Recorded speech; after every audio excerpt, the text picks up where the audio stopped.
Eder. Mech. Pallister. La Procura della Repubblica, sotto la guida della PM Laura Galli, ha disposto ulteriori e approfonditi accertamenti sui reperti raccolti nell'abitazione di Polinago appartenente a Domenico Lanza.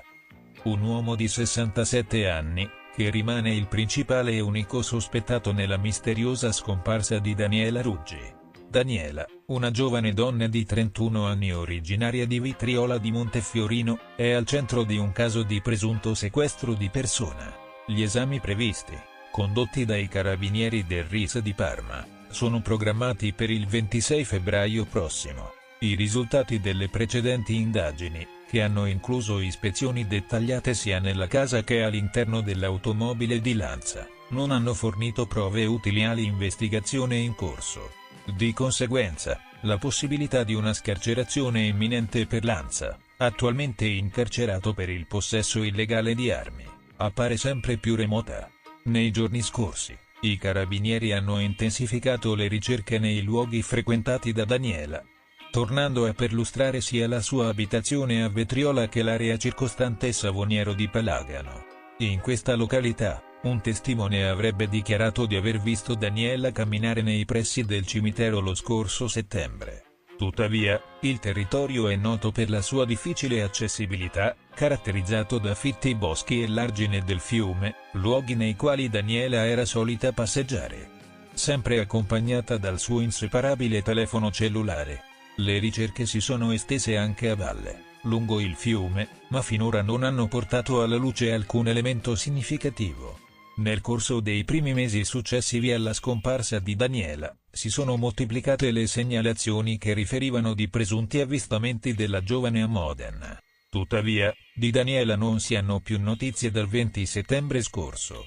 Risale al giorno precedente l'ultimo contatto con la madre, con la quale aveva pianificato un incontro per il fine settimana successivo. La sua improvvisa e misteriosa scomparsa continua a destare preoccupazioni e a sollecitare l'attenzione delle forze dell'ordine e della comunità locale. Nella tarda mattinata di oggi, martedì 18 febbraio, a Grado, è stato scoperto il corpo senza vita di un uomo di mezza età. Il ritrovamento è avvenuto nella zona compresa tra le località di Pineta e Primero, nei pressi dell'area dell'inceneritore. Le forze dell'ordine si sono immediatamente recate sul posto per avviare le indagini necessarie a chiarire le circostanze del decesso. Il sindaco di Grado, Giuseppe Corbatto, ha espresso profondo rammarico per l'accaduto, dichiarando che la comunità è colpita da un grande senso di sconforto. Le indagini sono attualmente in corso, con l'obiettivo di identificare la vittima e determinare le cause della morte.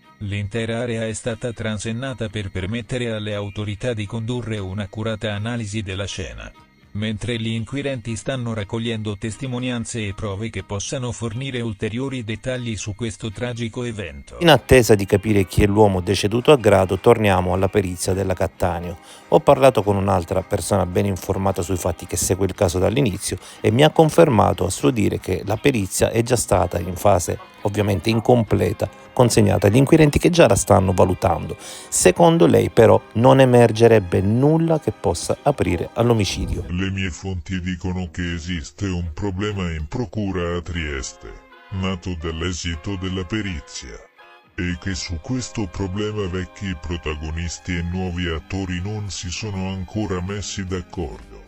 Tempo fa ho parlato di un super testimone che avrebbe visto moltissimo, ma che fine ha fatto questa persona? Il super testimone ha fatto una serie di azioni studiate apposta per risultare inattendibile e alla fine si è dileguato. Sembra come se ci sia una coltre di oscurità. Manuela domenica è andata con gli inquirenti in questura, ve lo confermo e ve lo confermerei anche se l'avesse smentito il Papa. Manuela è andata e invece vi do un'altra notizia. Non è vero che Luis ha interrotto l'incidente probatorio, non è assolutamente vero. Luis ha completato la sua parte, tanto che infatti non era uscita nessuna notizia contraria a ciò. Evidentemente qualcuno si sta passando il tempo a mettere in giro notizie false.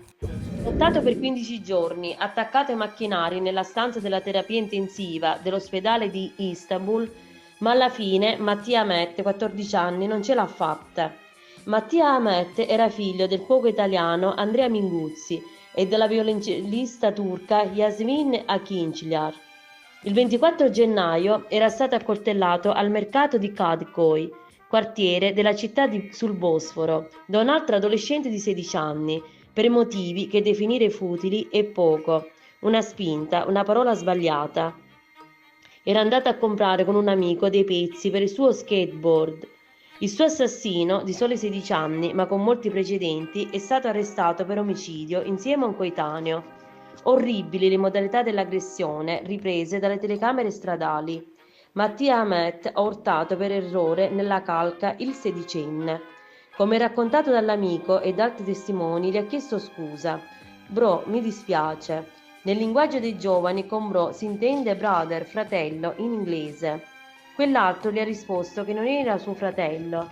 Lo ha rincorso e lo ha accoltellato 5 volte al cuore, ai polmoni e a un rene. Come documentato dal video acquisito dalla polizia, mentre Mattia si accasciava a terra in un lago di sangue, un altro adolescente, amico dell'assassino, lo colpiva al volto con un calcio, per poi fuggire. I due, già noti alla polizia, sono stati arrestati. Si tratta di un sedicenne e di un quindicenne. Sono in carcere entrambi con l'accusa di omicidio volontario. La prima a soccorrere il ragazzino è stata una dottoressa che per caso aveva assistito alla scena e gli ha praticato il massaggio cardiaco. I medici però sin dall'inizio hanno detto che le condizioni di Mattia Ahmet erano disperate, ma il suo cuore giovane e forte ha continuato a battere. Il 7 febbraio è stata dichiarata la morte cerebrale. 2 giorni dopo il decesso. Siamo distrutti è l'unico commento rilasciato da Andrea Minguzzi, il papà, trasferitosi da oltre 15 anni a Istanbul. È stato a lungo il cuoco del consolato francese e oggi è lo chef di Heitali.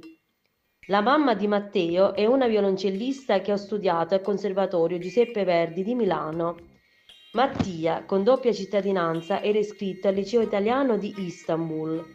La vicenda ha sconvolto la Turchia, che registra, come del resto l'Italia, una crescita dei reati violenti commessi dai minorenni. Un articolo del settimanale Giallo.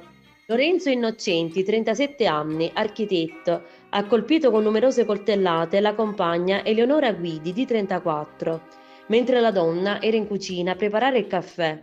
Poi si è gettato dalla finestra. È grave. In casa c'era anche il figlio di 2 anni. L'ennesimo femminicidio è avvenuto a Rufina, Firenze. A chiamare i soccorsi è stato il padre dell'uomo, che ha sentito delle grida provenire dall'appartamento del figlio ed è corso a vedere che cosa stesse succedendo. Si è trovato davanti il figlio armato di coltello. Lo ha disarmato, ma non è riuscito a fermarlo mentre si gettava dalla finestra del secondo piano. I vicini non li abbiamo mai sentiti litigare. L'uomo negli ultimi giorni sembrava confuso. Un articolo del settimanale Giallo. Un altro femminicidio nel torinese, dove Cinzia Daries, 51 anni, di Venaria Reale, è stata colpita più volte alla schiena con un coltello dal marito, Pietro Quartuccio, 56 anni. L'assassino ha poi tentato il suicidio ingerendo farmaci. È stato trovato a terra in stato confusionale. Ora è ricoverato all'ospedale in stato di fermo per omicidio. A scoprire i corpi nella notte di domenica 9 febbraio sono stati i vigili del fuoco e i carabinieri, allertati dalla sorella dell'uomo, che da ore non riusciva a contattarlo. Un delitto annunciato, a quanto pare. Un vicino di casa testimonia così. Non stava bene, forse voleva farla finita. Diceva spesso, ammazzo lei e poi mi ammazzo. Un articolo del settimanale Giallo. Abbiamo incontrato persone reticenti, al limite dell'omertà. Per questo abbiamo intercettato il 99% dei testimoni sentiti. Lo ha rivelato Stefano Signoretti, il capo della squadra mobile di Genova che si è occupato delle nuove indagini sull'omicidio di Nada Cella, 24 anni, avvenuto a Chiavari quasi 29 anni fa. Si è aperto con la sua nuova testimonianza il processo per omicidio volontario a carico di Anna Lucia Cecere, ex insegnante ritenuta dall'accusa la rivale che la mattina del 6 maggio 1996 massacrò Nada nell'ufficio dove lavorava come segretaria. Imputati anche il commercialista Marco Soracco, datore di lavoro di Nada, e l'anziana madre di lui, Marisa Bacchioni, sono accusati di favoreggiamento. Daniela Cella, sorella di Nada, ha detto così: andiamo avanti un gradino per volta. Per l'accusa, la Cecere uccise per gelosia. Il 9 marzo 2022 a Peoria, Stati Uniti, si consumò una tragedia che ricorda molto quella della povera Diana Pifferi. Un bambino di 8 anni, Nevin Jones, viene lasciato morire di fame dai suoi genitori. Il piccolo era stato legato all'interno della sua stanza con delle corde strette intorno ai polsi e alla vita. La porta della sua camera da letto era stata chiusa con un'altra corda. Era stato addirittura appeso un cartello con scritto di non dargli da mangiare e di non farlo uscire. Gli inquirenti trovarono il corpicino segnato da abusi e malnutrizione. Al momento della morte pesava soltanto 13 kg. Il padre, Brandon Walker, è stato condannato all'ergastolo il 15 dicembre 2023. La madre, Stephanie Jones, a 100 anni di carcere il 15 aprile 2024.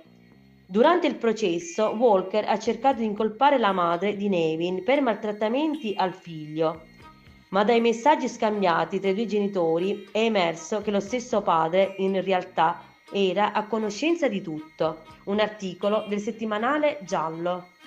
Ho preso una felpa e l'ho premuta sulla sua bocca. Lei mi ha preso le braccia, ha cercato di divincolarsi e si è inginocchiata per terra.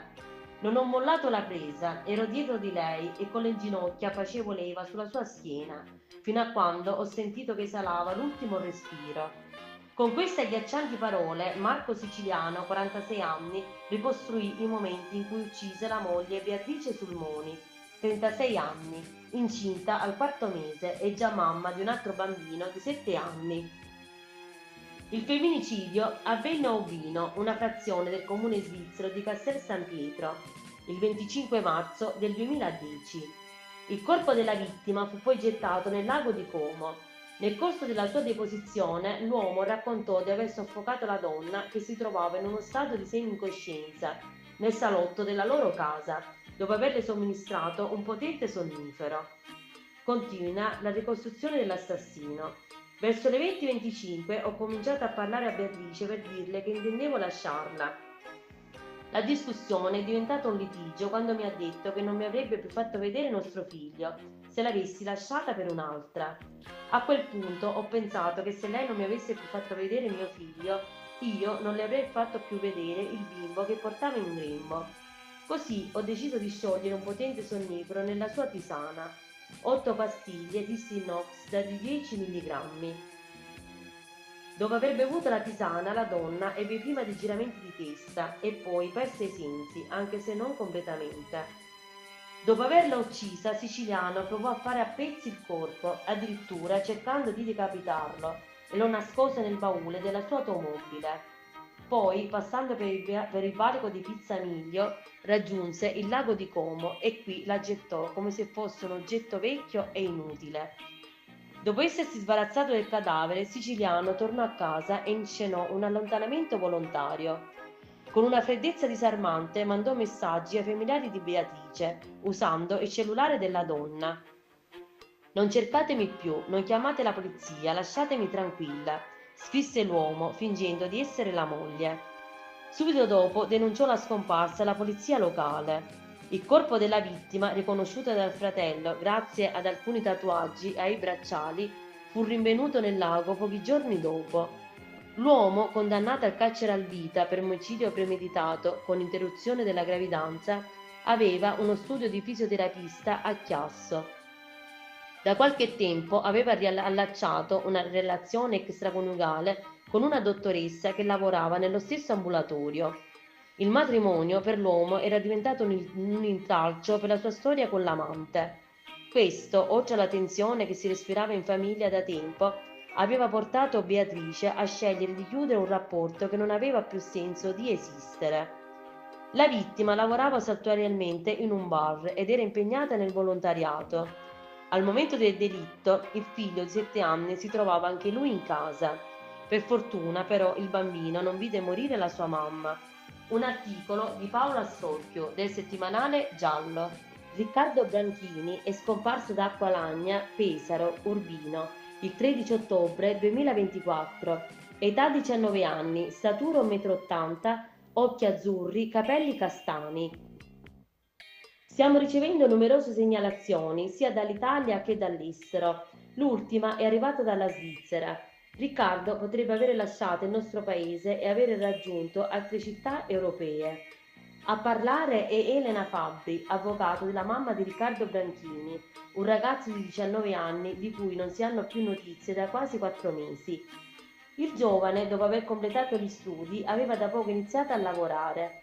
Si è allontanato in macchina dalla sua casa di Acqualagna, in provincia di Pesaro e Urbino, nella notte tra il 12 e il 13 ottobre. L'automobile è stata poi ritrovata dai familiari poco lontano dalla loro abitazione, nei pressi della gola del Furlo. Era parcheggiata regolarmente, ma non era stata chiusa a chiave.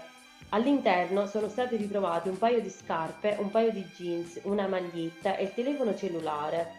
Al momento della scomparsa, Riccardo indossava un cappellino nero con la visiera. Continua a spiegarci l'avvocato della mamma. Naturalmente la preoccupazione è grande, anche perché il tempo passa, ma noi non abbiamo alcuna intenzione di arrenderci. Riccardo sta vivendo sicuramente un periodo delicato della sua esistenza. La speranza è che abbia deciso di iniziare una nuova vita altrove, lontano da casa.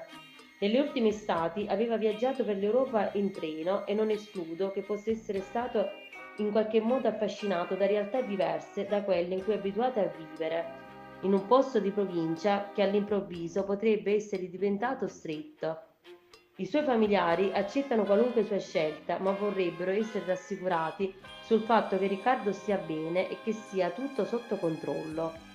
L'avvocato della famiglia ha poi lanciato un appello. A chiunque dovesse incontrarlo e riconoscerlo, chiediamo di scattargli una foto e di fare immediatamente una segnalazione al 112, in modo che la si possa verificare in tempi stretti. La tempestività in questi casi è in grado di fare la differenza e potrebbe aiutare una famiglia disperata a riabbracciare un figlio di cui non si sa più niente ormai da troppo tempo. Luigi Munaro è scomparso da Firenze il 22 gennaio 2025, età 60 anni, statura 1,70 m, occhi azzurri, capelli grigi. Luigi Munaro ha 60 anni e vive a Firenze. Si è allontanato da casa il 22 gennaio scorso e da quel momento non si è più visto. L'uomo avrebbe avuto come destinazione Ferrara. Pare che Luigi sia piuttosto legato alla città emiliana. L'ultima volta che è stato visto indossava una tuta di colore blu scuro, scarpe verde scuro con la suola bianca e una lettera N laterale e una felpa impermeabile con il cappuccio. Qualcuno per caso lo ha visto? Gerardo De Filippo, scomparso da Mercato San Severino, Salerno, il 3 febbraio 2023, età 44 anni, statura 1,60 m, occhi castani, capelli rasati.